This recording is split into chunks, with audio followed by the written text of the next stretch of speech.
الحمد لله لم يدع لمن حيا قيوما سميعا بصيرا والحمد لله كثيرا وسبحه بكرة وأصيلا أما بعد فأعوذ بالله من الشيطان الرجيم بسم الله الرحمن الرحيم قال الله تبارك وتعالى في القرآن المجيد والفرقان الحميد وقضى ربك ألا تعبدوا إلا إياه وبالوالدين إحسانا قال الله تبارك وتعالى في مقام آخر أن اشكر لي ولوالديك صدق الله مولانا العظيم وصدق رسوله النبي الكريم ونحن على ذلك لمن الشاهدين والشاكرين والحمد لله رب العالمين إن الله وملائكته يصلون على النبي يا أيها الذين آمنوا صلوا عليه وسلموا تسليما اللهم صل على سيدنا محمد وعلى آل سيدنا محمد وبارك وسلم الصلاة والسلام عليك يا سيدي يا رسول الله وعلى آلك وأصحابك يا سيدي يا حبيب الله رب اشرح لي صدري ويسر لي أمري واحلل عقدة من لساني يفقه قولي هو الحبيب الذي ترجى شفاعته لكل هول من الأحوال مقتحم مولاي صل وسلم دائما أبدا على حبيبك خير الخلق كلهم محمد سيد الكونين والثقلين والفريقين من عرب ومن عجم مولاي صل وسلم دائما أبدا على حبيبك خير الخلق كلهم يا رب بالمصطفى بلغ مقاصدنا واغفر لنا ما مضى يا واسع الكرم مولاي صل وسلم دائما أبدا على حبيبك خير الخلق كلهم اللهم نبر قلوبنا بالقرآن وزين أخلاقنا بالقرآن ونجنا من النار بالقرآن وأدخلنا الجنة بالقرآن آمين بجاه النبي الأمين صلى الله عليه وآله وبارك وسلم حمد و ثنا اللہ تبارک و تعالی کی درود السلام کا نذرانہ حضور نبی رحمت علی تحیت و ثنا کی بارگاہ میں پیش کرنے کے بعد محترم المقام حضرت علامہ محمد وقاص قادری صاحب خطیب جامع مسجد حاضہ پیر سید شمس الحق آستانہ عالیہ چھپر شریف اور جتنے بھی معزز مہمانان گرامی ہیں، میں نے جو آپ کے سامنے آیا مبارکہ سورہ بنی اسرائیل میں سے تلاوت کی ہے، اس آیا مبارکہ کے تحت والدین کے حقوق کیا ہیں اس کے متعلق چند احادیث مبارکہ آپ کے سامنے گوش گزار کروں گا۔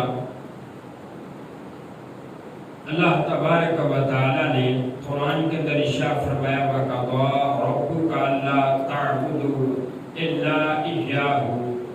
کہ آپ کے رب نے اس بات کا فیصلہ فرما دیا ہے کہ تم نے عبادت کرنی ہے تو فقط ایک اللہ کی کرنی ہے، اس کے سوا تم نے کسی اور کی عبادت نہیں کرنی۔ اور ساتھ ہی ارشاد فرمایا وَبِالْوَالِدَيْنِ إِحْسَانًا اور والدین کے ساتھ حسن سلوک کرنا ہے۔ سب سے بڑا جو گناہ ہے وہ شرک ہے، اور اللہ تبارک و تعالی نے جب اپنی عبادت کا حکم دیا کہ تم نے فقط میری عبادت کرنی ہے، کسی اور کی عبادت نہیں کرنی، اس کے متصلاً بعد اللہ تبارک و تعالی نے والدین کے ساتھ حسن سلوک کرنے کا ہمیں حکم دیا ہے۔ امام فخر الدین رازی علیہ رحمہ تفسیر کبیر کے اندر نقل کرتے ہیں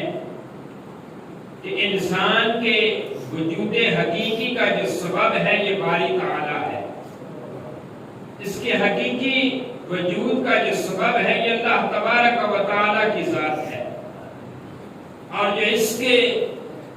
ظاہری وجود کا جو سبب ہے یہ اس کے والدین کریمین ہے۔ حضور نبی رحمت علیہ تحیت و ثناء کی بارگاہ کے اندر ایک صحابی حاضر ہوئے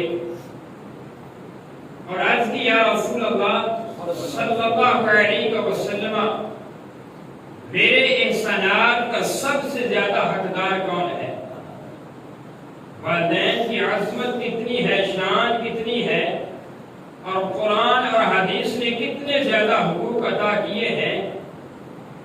آقا علیہ الصلوۃ والتسلیم نے ارشاد فرمایا، میرے صحابی امو کا، تیری ماں تیرے احسانات، تیرے حسن سلوک کی سب سے زیادہ حقدار ہے۔ اور صحابی نے پھر عرض کیا، رسول اللہ صلی اللہ علیہ وسلم، اس کے بعد میرے حسن سلوک، میرے احسانات کا سب سے زیادہ حقدار کون ہے؟ آقا کریم علیہ الصلوۃ والتسلیم نے پھر ارشاد فرمایا، امو کا، تیری ماں ہے۔ صحابی نے پھر عرض کی، یا رسول اللہ پھر کون ہے؟ آقا علیہ الصلوۃ والتسلیم نے تیسری مرتبہ پھر ارشاد فرمایا امو کا، تیری ماں تیرے حسن سلوک کی حقدار ہے۔ صحابی رسول نے پھر عرض کی، یا رسول اللہ پھر کون حقدار ہے؟ آقا علیہ الصلوۃ والتسلیم نے ارشاد فرمایا، ابو کا، تیرا باپ تیرے حسن سلوک کا حقدار ہے۔ علماء اس کی وجہ یہ بیان فرماتے ہیں، آقا علیہ الصلوۃ والتسلیم نے 3 حق ماں کو دیے ہیں اور 1 حق باپ کو دیا ہے۔ اس کی وجہ کیا ہے؟ ماں کو 3 حق کیوں دیے گئے ہیں؟ علماء فرماتے ہیں اس کی وجہ کی ہے کہ ماں اولاد کے لیے 3 مشقتیں برداشت کرتی ہے اور والد 1 مشقت برداشت کرتا ہے۔ اس کے والدے کے لیے محنت و مزدوری کرتا ہے، یہ 1 مشقت کرتا ہے، لیکن والدہ 3 مشقتیں اپنی اولاد کے لیے برداشت کرتی ہے۔ علماء فرماتے ہیں پہلی مشقت ایام حمل کے دن ہے۔ ایام حمل جو 9 ماں اپنے بیٹے کو اپنے پیٹ میں رکھ کے اسے پالتی ہے، یہ پہلی مشقت ہے۔ اور دوسری فرمایا ولادت کا وقت ہے، جب اس کی ولادت ہوتی ہے۔ اور تیسرا فرمایا مشقت یہ ہے کہ جب وہ اپنی اولاد کی تربیت کرتی ہے۔ یہ 3 مشقتیں ماں برداشت کرتی ہے اور 1 باپ کرتا ہے، اس لیے آقا حضور نے 4تھے نمبر پہ فرمایا، تیرے حسن سلوک کا جو حقدار ہے یہ تیرا باپ ہے۔ اور اسی طرح سمعین سے انتشام،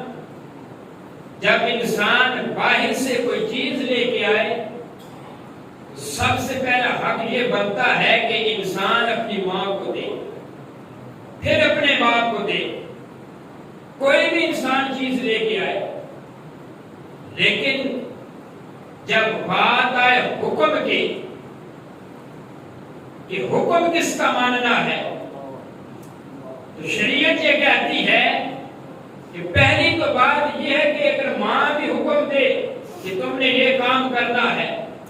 باپ بھی اپنی اولاد کو اسی وقت یہ حکم دے، اے میرے بیٹے تم نے یہ کام کرنا ہے،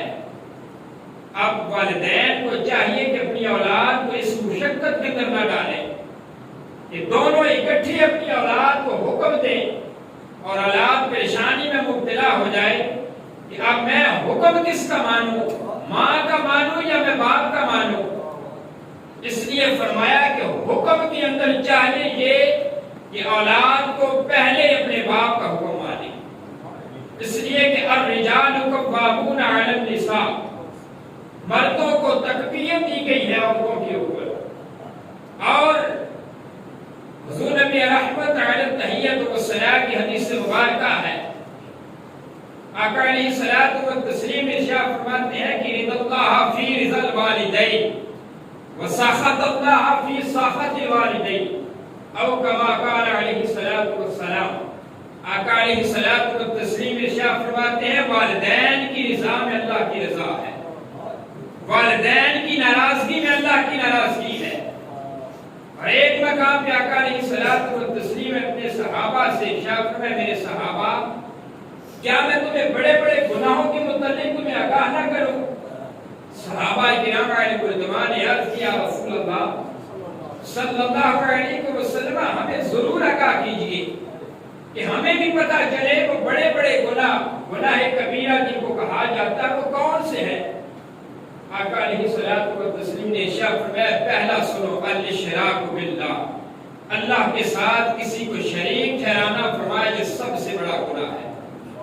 اور دوسرا حضور نبی رحمت علیہ تحیت والسلام نے ارشاد فرمایا وعقوق الوالدین، والدین کی نافرمانی کرنا شرک کے بعد جو سب سے بڑا گناہ ہے وہ ہے والدین کی نافرمانی کرنا۔ اور ایک مقام پہ آقا علیہ الصلوۃ والتسلیم کا حدیث مبارکہ ہے، امام غزالی علیہ رحمہ نے اس کو نقل کیا ہے کہ جب قیامت کا دن ہوگا تو جنت کی جو خوشبو ہے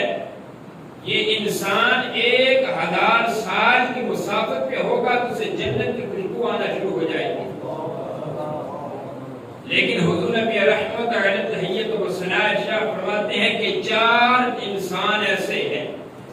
کہ کل بروز قیامت وہ جنت کی اس 1000 سال کی مسافت سے آنے والی خوشبو سے معلوم ہو جائیں گے۔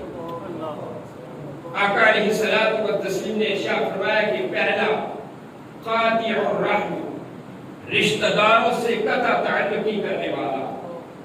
رشتہ داروں سے ناطہ توڑنے والا، رشتہ داروں سے لا تعلقی کرنے والا،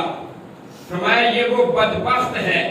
کل بروز قیامت جنت کی خوشبو 1000 مسافت سے آ رہی ہوگی،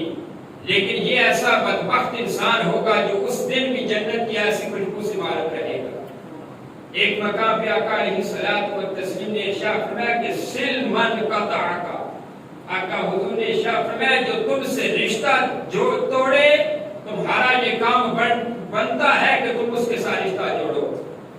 اگر چاہتے ہو کہ کل جنت کی خوشبو ہمیں بھی نصیب ہو جائے تو فرمایا کہ دنیا کے اندر اپنے رشتہ داروں سے ناطہ نہ توڑو، اپنے رشتہ داروں سے لا تعلقی نہ کرو، اگر وہ کرتے ہیں تو تم اس کے اندر کوشش کرو کہ میں ان سے رشتہ جوڑوں گا، میں ان سے رشتہ جوڑوں گا، اس لیے کہ کل بروز قیامت میں نے جنت کی خوشبو سے معلوم نہیں ہونا۔ دوسرا آقا علیہ الصلوۃ والتسلیم نے ارشاد فرمایا کہ بوڑھا زانی وہ بدبخت ہے جو کل بروز قیامت جنت کی 1000 مسافت سے آنے والی خوشبو سے معلوم ہوگا۔ اور تیسرا آقا علیہ الصلوۃ والتسلیم نے ارشاد فرمایا وہ بدبخت انسان ہے کہ جو دنیا کے اندر لباس پہنتا ہے اور وہ اپنی جب شلوار پہنتا ہے تو اپنی شلوار کو ٹخنوں سے نیچے اس لیے لٹکاتا ہے کہ تکبر اس کے دل میں پیدا ہوتا ہے۔ آقا حضور نے ارشاد فرمایا جو اس نیت سے اپنی شلوار کو پہنتا ہے کہ اس کی شلوار ٹخنوں سے نیچے لٹک رہی ہوگی، تکبر انسان کے اندر پیدا ہوگا، آقا حضور نے ارشاد فرمایا کل بروز قیامت یہ بھی بدبخت جنت کی خوشبو سے معروف کر دیا جائے گا۔ آج ہمارے معاشرے کے اندر کتنے ایسے موجود ہیں، کتنے ایسے نوجوان ہیں جو فقط لباس اس لیے ایسا پہنتے ہیں، ٹخنوں سے نیچے اس لیے لے کے جاتے ہیں کہ ہمارے اندر تکبر ہوگا، ہماری بڑائی لوگ بیان کریں گے، خوبصورت اس نے لباس پہنا ہے۔ ذرہ برابر بھی انسان کے اندر تکبر پیدا ہو جائے، انسان دنیا کے اندر اللہ تبارک و تعالی اس انسان کو ذل رسوا کر دیتا ہے۔ آقا علیہ الصلوۃ والتسلیم نے ارشاد فرمایا، حدیث قدسی ہے، اللہ رب العزت ارشاد فرماتے ہیں کہ تکبر جو ہے یہ میری چادر ہے، جو مجھ سے چھیننے کی کوشش کرتا ہے میں اسے دنیا میں ذلیل و رسوا کر دیتا ہوں۔ اس لیے کبھی انسان کو اپنی شلوار کو ٹخنوں سے نیچے تکبر کی وجہ سے نہیں لٹکانی چاہیے، اس سے بچنا چاہیے۔ ایسا انسان جب کام کرتا ہے تو کل بروز قیامت جنت کے 1000 سال کی مسافت پہ آنے والی خوشبو سے معلوم کر دیا جائے گا۔ اور چوتھا آقا علیہ الصلوۃ والتسلیم نے ارشاد فرمایا وعقوق الوالدین، دنیا کے اندر والدین کی نافرمانی کرنے والا جو والدین کی نافرمانی کرے گا، فرمایا کل بروز قیامت اس بدبخت کو جنت کی خوشبو سے معلوم کر دیا جائے گا۔ جنت میں جانا تو دور کی بات ہے، فرمایا 1000 سال کی مسافت سے آنے والی خوشبو سے بھی اسے معلوم کر دیا جائے۔ سمعین سے احتشام، وہ اولاد خوش قسمت ہے، خوش نصیب ہے جو اپنے والدین کی خدمت کرتی ہے، اور بدبخت ہے وہ اولاد جو دنیا میں اپنے والدین کے ہوتے ہوئے بھی ان کی خدمت نہیں کرتی۔ حضور نبی رحمت علیہ تحیت و ثنا کی بارگاہ کے اندر ایک صحابی حاضر ہوتے ہیں، عرض کرتے ہیں یا رسول اللہ صلی اللہ علیہ وسلم میں جہاد پہ جانا چاہتا ہوں۔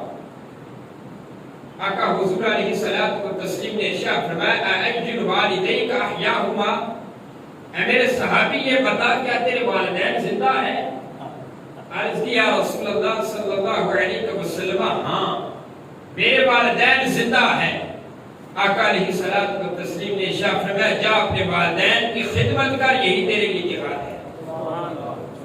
سمعنے سے احتشام، حضور نبی رحمت علیہ تحیت و ثنا نے ارشاد فرمایا جا اپنے والدین کی خدمت کر،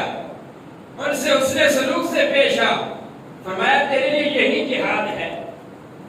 آج اولاد ماں باپ کو چھوڑ کر جہاد پہ چلی جاتی ہے، ماں فالت کے اندر مبتلا ہو تو بیٹا تبلیغی گشت پہ چلا جاتا ہے، باپ بیماری میں تڑپ رہا ہو تو بیٹا پیر کی چوکھٹ پہ جھاڑو دیتا پھرتا ہے۔ سمعنے سے احتشام، ایسے کام کرنے کی وجہ سے کہ جب انسان کے والدین ناراض ہوں، جب انسان کوئی بھی عبادت کرتا ہے اللہ تبارک و تعالیٰ اس کی کسی عبادت کو قبول نہیں کرتا، رب اس کی ساری عبادتوں کو رد کر دیتا ہے۔ رئیس المفسرین حضرت عبداللہ بن عباس رضی اللہ عنہما فرماتے ہیں کہ 3 قرآن کی آیات مبارکہ ایسی ہیں کہ جن میں سے ایک پہلی کا تعلق دوسرے کے ساتھ ہے، جب ایک پائی جائے اور دوسری اس کے ساتھ وہ والی چیز نہ پائی جائے، فرمایا پہلا انسان کا جو عمل ہوتا ہے، جو پہلے کے ساتھ انسان کا تعلق ہوتا ہے، وہ انسان کا رد کر دیا جاتا ہے۔ فرمایا پہلی آیت مبارکہ یہ ہے، اللہ نے قرآن میں فرمایا اطیعوا اللہ و اطیعوا الرسول، فرمایا اللہ کی اطاعت کرو، اللہ کے محبوب کی اطاعت کرو۔ فرمایا جب انسان دنیا میں رہ کر اللہ کی اطاعت کرتا ہے، اللہ کے احکامات کو بجا لاتا ہے، لیکن اللہ کے محبوب کی اطاعت نہیں بجا لاتا، اللہ کے محبوب کے بتائے ہوئے راستے پہ عمل پیرا نہیں ہوتا، حضرت عبداللہ بن عباس فرماتے ہیں اللہ تبارک و تعالیٰ اس کی اپنی اطاعت بھی قبول نہیں فرماتا۔ اور دوسرا فرمایا آیا مبارکہ وَأَقِیمُوا الصَّلَاةَ وَآتُوا الزَّکَاةَ، فرمایا نماز قائم کرو، زکوٰۃ ادا کرو۔ فرمایا وہ بندے جو نماز تو ادا کرتے ہیں، لمبے لمبے سجدے ان کے ہوتے ہیں، پیشانیوں پہ سجدوں کی وجہ سے ان کے نشانات بھی موجود ہیں، لیکن فرمایا وہ زکوٰۃ ادا نہیں کرتے۔ فرمایا جتنے لمبے مرضی سجدے کرتا رہے، اللہ تبارک و تعالیٰ جب تک وہ زکوٰۃ ادا نہیں کرتا، اللہ تبارک و تعالیٰ اس کو نماز بھی قبول نہیں فرماتا۔ اور تیسرا فرمایا آیا مبارکہ انشکر لی ولوالدیک، فرمایا میرا شکر ادا کرو اور میرے والدین کا شکر ادا کرو۔ فرمایا بندہ جب دنیا میں رہ کر میرا شکر کرتا رہے، والدین کی نافرمانی کرتا رہے، والدین کا شکریہ نہ ادا کرے، فرمایا اللہ تبارک و تعالیٰ اپنا شکر ادا کرنے والی عبادت بھی قبول نہیں فرماتا۔ جب تک کہ بندہ والدین کی شکریہ نہ ادا کرے، والدین کے ساتھ حسن سلوک نہ کرے۔ اور اسی طرح ایک مقام پہ آقا علیہ الصلوۃ والتسلیم نے ارشاد فرمایا، حدیث مبارکہ ہے کہ جو بندہ یہ معقول بنا لیتا ہے کہ اس نے اپنے والدین کے لیے ہر روز دعا مانگنی ہے، چاہے اس کے والدین زندہ ہے چاہے وفات پا چکے وہ اپنے والدین کے لیے بخشش کی ہر وقت دعا مانگتا رہتا ہے۔ آقا علیہ الصلوۃ والتسلیم ارشاد فرماتے ہیں کبھی اس انسان کے مال میں بے برکتی نہیں آتی، اللہ تبارک و تعالیٰ اس کے مال میں برکت عطا فرما دیتا ہے۔ کیا فرمایا؟ وَقَضَىٰ رَبُّكَ أَلَّا تَعْبُدُوا إِلَّا إِيَّاهُ وَبِالْوَالِدَيْنِ إِحْسَانًا۔ تمہارے رب نے یہ فیصلہ فرما دیا ہے کہ تم ایک رب کی عبادت کرو، اس کے سوا کسی کی عبادت نہ کرو۔ وَبِالْوَالِدَيْنِ إِحْسَانًا، اور وہ اپنے والدین کے ساتھ حسن سلوک سے پیش آؤ۔ اور پھر ارشاد فرمایا اِمَّا يَبْلُغَنَّ عِندَكَ الْكِبَرَ أَحَدُهُمَا أَوْ كِلَاهُمَا، فرمایا جب وہ بڑھاپے کے اندر پہنچ جائے، چاہے وہ دونوں پہنچ جائیں یا ایک پہنچ جائے، جب والدین جوانی کے عالم میں ہوتے ہیں، اولاد مطیع و فرمانبردار ہوتی ہے، اولاد والدین کی خدمت بھی کرتی ہے، اولاد والدین کا کہا بھی مانتی ہے، ہر بات کی عمل کرتی ہے، لیکن اولاد کے لیے آزمائش اس وقت شروع ہوتی ہے جب والدین بڑھاپے کے عالم میں پہنچ جاتے ہیں، جب والدین بوڑھے ہو جاتے ہیں، جب وہ اولاد کے سہارے پہ ہوتے ہیں، اس وقت اولاد کے لیے والدین یہ اللہ تبارک و تعالیٰ کی طرف سے بہت بڑی آزمائش ہوتی ہے۔ اور پھر قرآن کیا کہتا ہے؟ قرآن یہ کہتا ہے کہ فَلَا تَقُل لَّهُمَا اُفٍّ وَلَا تَنْهَرْهُمَا وَقُل لَّهُمَا قَوْلًا كَرِيمًا۔ فرمایا پھر تم نے کیا کرنا ہے جب تمہارے والدین بڑھاپے میں پہنچ جائیں، دونوں پہنچ جائیں یا ایک پہنچ جائیں، اب تم نے کرنا کیا ہے؟ فرمایا ان کے سامنے تم نے اف تک نہیں کہنا۔ یہاں تک کہ مفسرین کرام فرماتے ہیں کہ اگر اف سے بھی کوئی ہلکا لفظ والدین کی بے ادبی اور اس کی گستاخی کے لیے اگر کوئی ہوتا تو اللہ تبارک و تعالیٰ اس کو بھی قرآن کے اندر ذکر فرما دیتے، اللہ رب العزت اس کا ذکر بھی قرآن کے اندر فرما دیتے۔ اور امام فخر الدین رازی علیہ رحمہ تفسیر کبیر کے اندر فرماتے ہیں کہ اف کے بہت سارے معنی ہیں، لیکن ان میں سے دو جو معنی مشہور و معروف ہیں، ایک اس کا معنی اف کا یہ ہے کہ جب انسان کے جسم پہ کوئی مکھی بیٹھتی ہے یا انسان کے ہاتھ پہ مٹی وغیرہ لگتی ہے، جب انسان پھونک مار کے اس مکھی کو اڑاتا ہے یا اس مٹی کو اپنے ہاتھ سے جب اڑاتا ہے، جو انسان کے منہ سے جو آواز نکلتی ہے اف کی، فرمایا یہ وہ اف ہے۔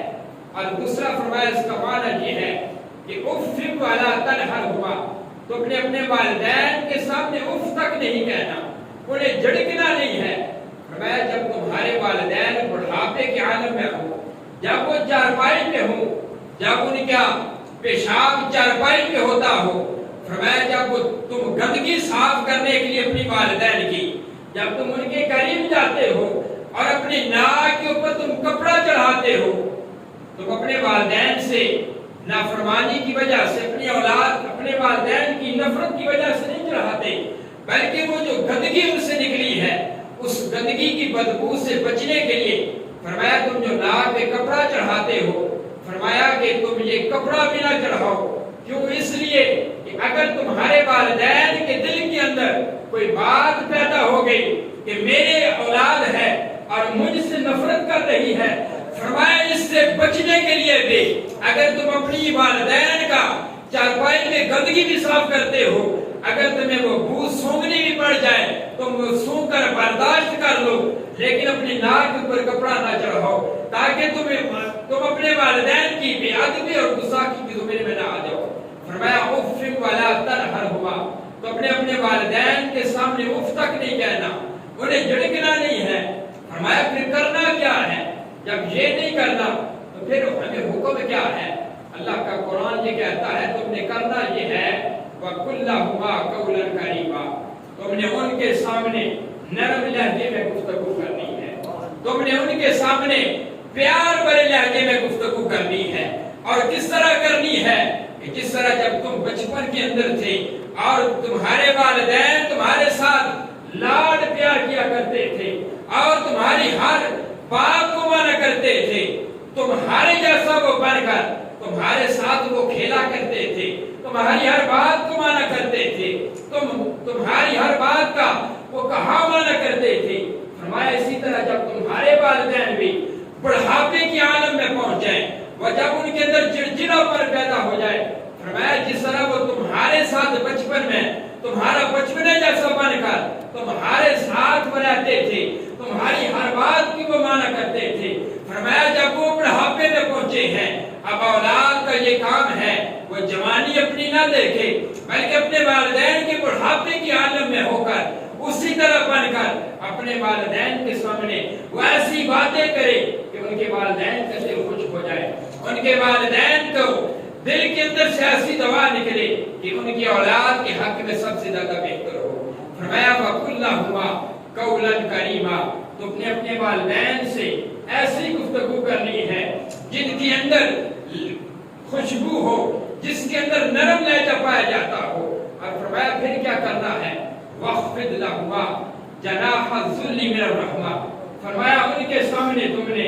عاجزی اور ان کی رسالی کے ساتھ تم نے جھک جانا ہے، ان کے سامنے اپنے رحمت والے بازو پھیلا دیتے ہیں۔ اگر تم معاشرے کے اندر گھر سے باہر نکلتے ہو، تمہیں دنیا والے پروٹوکول دیتے ہیں، دنیا والے تمہیں عزت دیتے ہیں، تمہارے ساتھ سیکورٹی گارڈ بھی پھرتے ہیں، تم جس مرضی عہدے پر ہو، فرمایا لیکن جب گھر کے اندر آؤ، والدین کے سامنے آؤ، فرمایا اپنے گھر سے باہر تمہارے ساتھ سیکورٹی گارڈ بھی ہوتے ہیں، تمہیں دنیا والے عزت بھی دیتے ہیں، تمہیں ہر طرح کا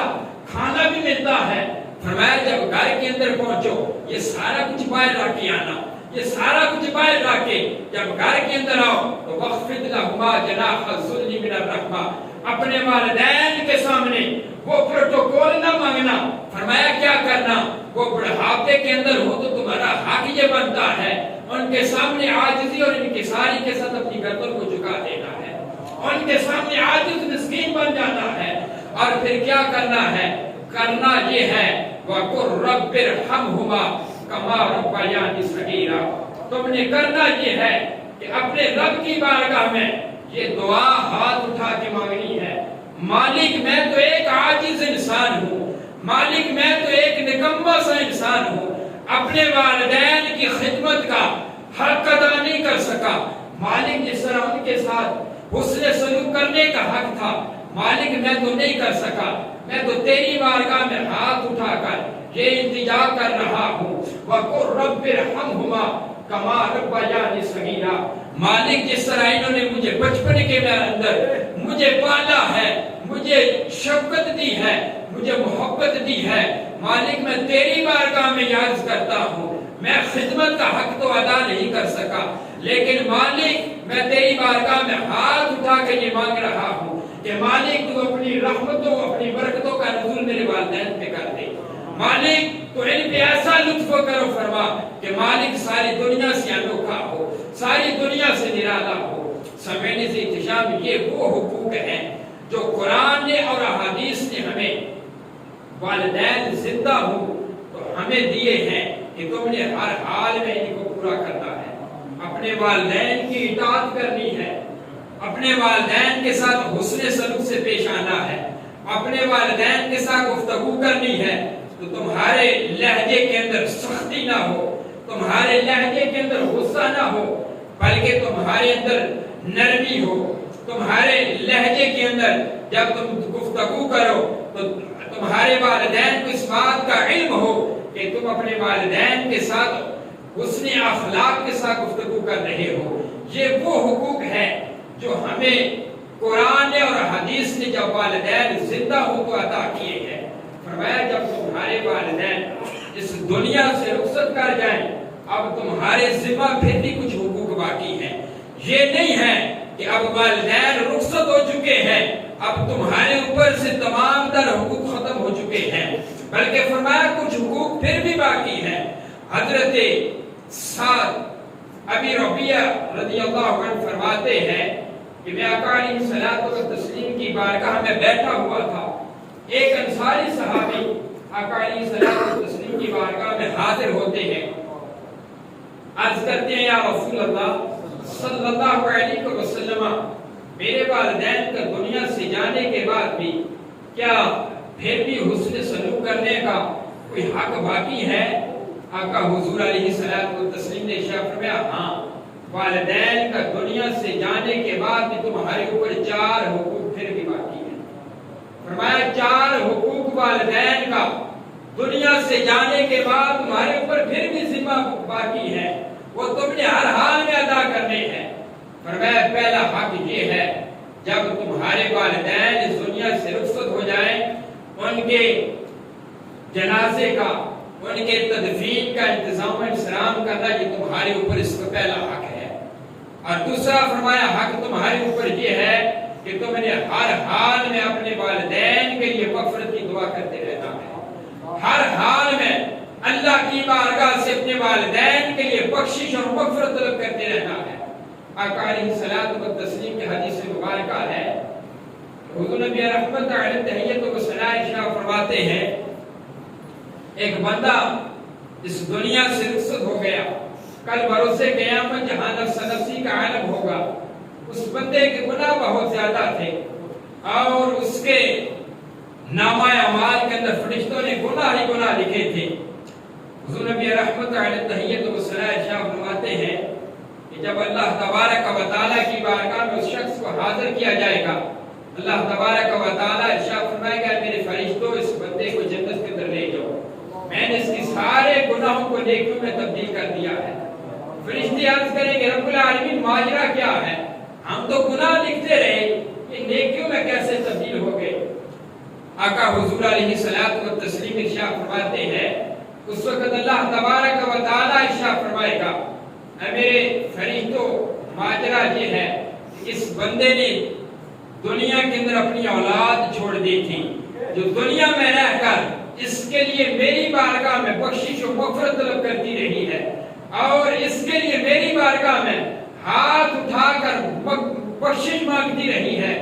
میں نے اس کی اولاد کے وہ ننھے ننھے ہاتھ اٹھاتے ہوئے دیکھا، میں نے اس کے سارے گناہوں کو نیکیوں میں تبدیل کر کے جنت عطا کر دی ہے۔ سمعنے سے احتشام یہ ہے اللہ تبارک و تعالیٰ کے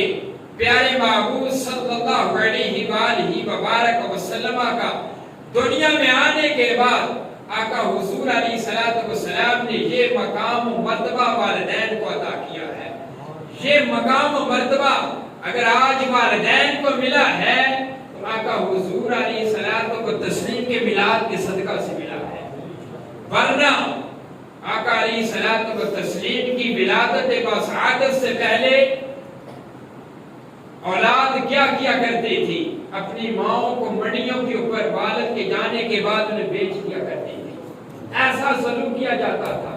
لیکن جب آقا حضور کی آمد ہوئی، حضور نبی رحمت علیہ تحیت و ثناء کی تشریف آوری ہوئی، تو حضور نبی رحمت علیہ تحیت و ثناء نے یہ مقام و مرتبہ والدین کو دیا ہے،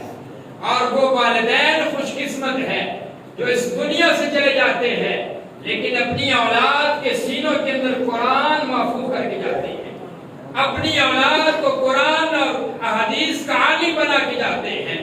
جب تک ان کی اولاد قرآن پڑھتی رہتی ہے، احادیث پڑھتی رہتی ہے اور اس میں عمل کرتی رہتی ہے، اللہ تبارک و تعالیٰ ان کے والدین کو جنت کے اندر درجات عطا کرتا رہتا ہے۔ سمعنے سے احتشام آقا حضور نے ارشاد فرمایا پہلا حق یہ ہے، جب والدین دنیا سے رخصت ہو جائے، اولاد کے لیے ان کے لیے تجہیز و تکفین کا انتظام کرے۔ دوسرا حق یہ ہے کہ ہمیشہ ان کے لیے مغفرت کی دعا کرتی رہے، اور تیسرا فرمایا حق یہ ہے کہ وہ وعدے جو والدین نے دنیا کے اندر کیے تھے، کچھ تو انہوں نے ادا کر دیے تھے لیکن کچھ باتیں جو رہ چکے تھے، فرمایا اب وہ اولاد کے ذمہ باقی ہیں۔ اب اولاد کا حق یہ بنتا ہے کہ وہ اپنے والدین کے وہ حق، وہ وعدے جو انہوں نے دنیا کے اندر کیے تھے اور زندگی نے ساتھ نہیں دیا تھا اور بس دنیا سے رخصت ہو چکے تھے، اب ان کے وعدے باقی ہے، تو اب اولاد کا حق یہ بنتا ہے کہ اپنے والدین کے وہ وعدوں کو پورا کرے۔ اور چوتھا فرمایا حق یہ ہے جو والدین کے دوست احباب ہیں،